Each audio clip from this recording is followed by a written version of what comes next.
Hello student, आज हम लोग वर्टिकल मोशन का डेरिवेशन देखेंगे। वर्टिकल मोशन का डेरिवेशन देखेंगे जिससे हमने पिछले क्लास में कहा था, इसमें दो सवाल पूछा जाता है, वेलोसिटी और टेंशन के बारे में। हर एक इंस्टेंट पर या हर एक जगह पर कितना टेंशन है वायर पर लग रहा है वो देखना है, और वेलोसिटी को निकाल रहा है हमें हर एक इंस्टेंट पर, जिसके लिए हम एक सर्कुलर लूप ले लेते हैं। इस जगह ये हमारा स्टोन है जिसका मास m है, ये इस जगह रोटेट कर रहा है जिसका रेडियस को आप r मान सकते हैं। ये रेडियस r है, ठीक है।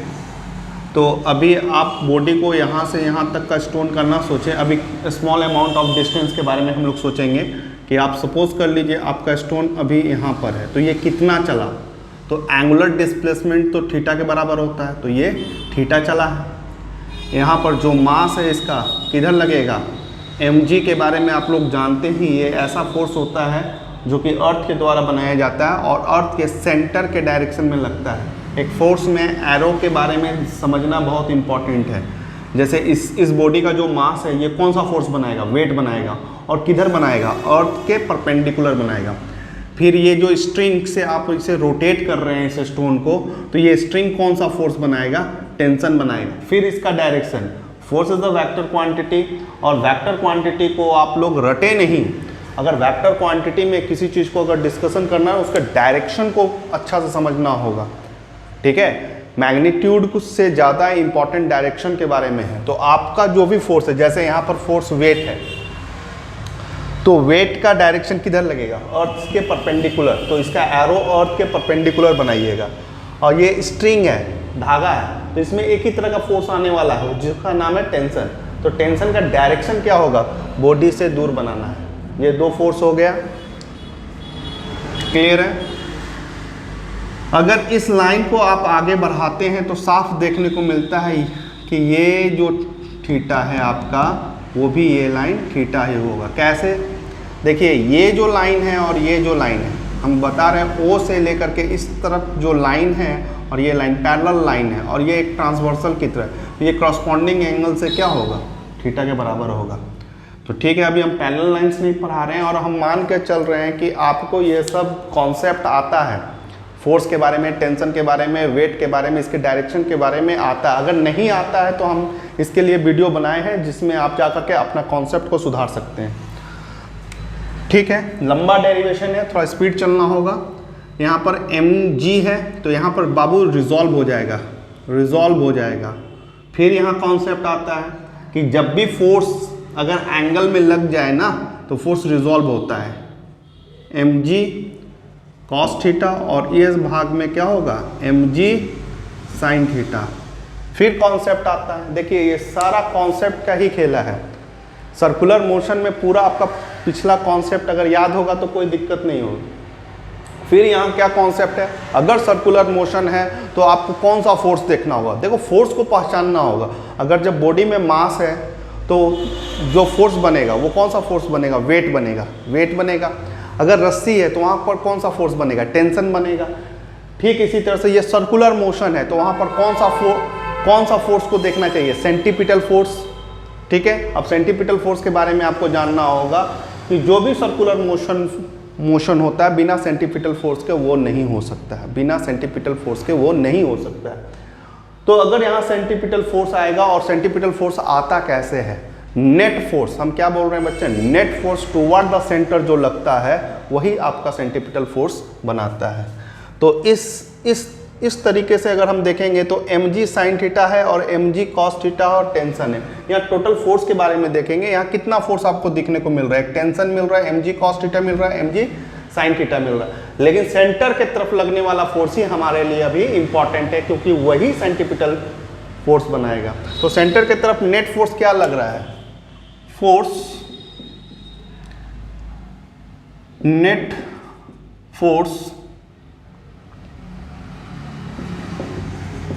फोर्स टुवर्ड सेंटर सेंटर की तरफ जो नेट फोर्स लग रहा है बच्चा वो T minus m g cos theta होता है। कितना होता है? T minus m g cos theta होता है। क्लियर है? ये जो नेट सेंटर की तरफ जो फोर्स लगा है यही प्रोवाइड करेगा this force provide this force provide centripetal force। ये जो सेंटर के तरफ नेट सेंटर जो सेंटर के तरफ फोर्स आया है ये सेंट्रीपिटल फोर्स आपको प्रोवाइड करवाएगा। तो Fc is equal to T minus m g cos theta. तो ये जो लाइन हमने लिख दिया है ये डायरेक्ट हम आपको ऐसे भी समझा सकते थे कि यहाँ T है, नेट फोर्स यहाँ पर कितना होगा? T minus m g cos theta, जो किसके बराबर होगा? Centripetal force. सेंट्रीपिटल फोर्स आप लोग जानते हैं m v square by r plus m g cos theta equal to tension. तो किसी भी इंस्टेंट पर अगर आपको टेंशन खोजना है, बॉडी इधर है, इधर है, इधर है, तो इस फार्मूला को याद कीजिएगा। टेंशन निकालने के लिए इस फार्मूला को याद कीजिएगा। क्लियर है? इसमें सबसे ज़्यादा इंपॉर्टेंट डिस्कशन के लिए ये देखना होगा, जैसे कॉस थीटा है तो कॉस थीटा जो है उसका वैल्यू किस तरह से मूव करता है। कॉस देखो, cos 0 degree, 90 degree, 180 degree, 270 degree, 360 degree. तो कॉस 0 डिग्री पर हम लोग जानते हैं कॉस का सबसे मैक्सिमम वैल्यू होता है और कॉस 180 डिग्री पर सबसे मिनिमम होता है। तो इसका इफेक्ट आपको किसको देखने को मिलेगा? टेंशन पर देखने को मिलेगा। तो टेंशन आपका किस जगह, अगर इस तरह से वर्टिकल मोशन मूव कर रहा है तो टेंशन किस जगह मैक्सिमम होगा? मैक्सिमम इस जगह होगा और मिनिमम इस जगह होगा। मिनिमम टेंशन किस तरफ होगा? इस तरफ होगा। ये आप कैसे बोल सकते हैं? क्योंकि यहाँ cos 180 बनेगा। cos 180 का क्या आएगा वैल्यू? तो यहाँ नोट करके आप लिख लीजिए, मैक्सिमम अगर टेंशन कोई पूछे, मैक्सिमम टेंशन किधर बनेगा?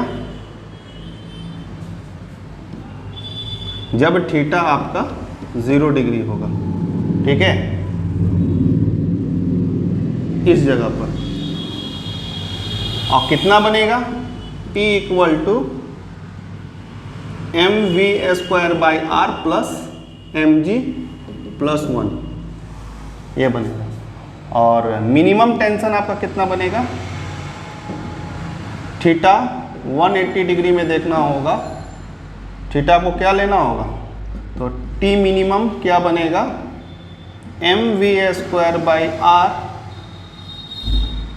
Plus m g minus 1। तो यहाँ साफ देख रहे हैं इस रिजल्ट से कि यहाँ m v square by r minus m g, ये मिनिमम टेंशन है। इसका फिगर किधर होगा बच्चा?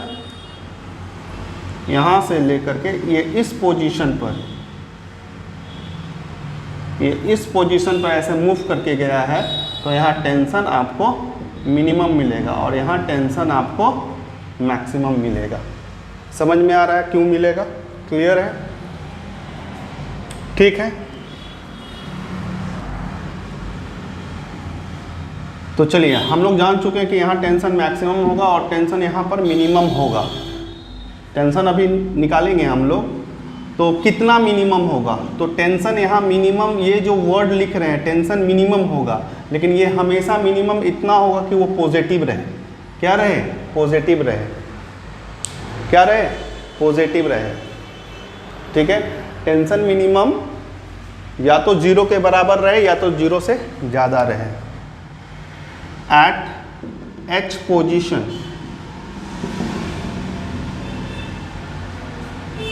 at H position find minimum velocity for completing loop। एक लूप को बनाने के लिए पहला क्वेश्चन H पोजीशन पर, पहला क्वेश्चन कि H पोजीशन पर आपको कितना मिनिमम वेलोसिटी का रिक्वायरमेंट है जिसे आप कंप्लीट एक लूप बना सकते हैं। तो T मिनिमम का क्या फॉर्मूला आता है, ये अभी तक का नॉलेज से। टी मिनिमम आपका क्या है, वैल्यू देख के लिए बोल सकते हैं, m v square by r minus m g equal to 0। तो m v square by r equal to m g, m m cancel out हो जाएगा और यहाँ v square by r g, तो v equal to root under r ji.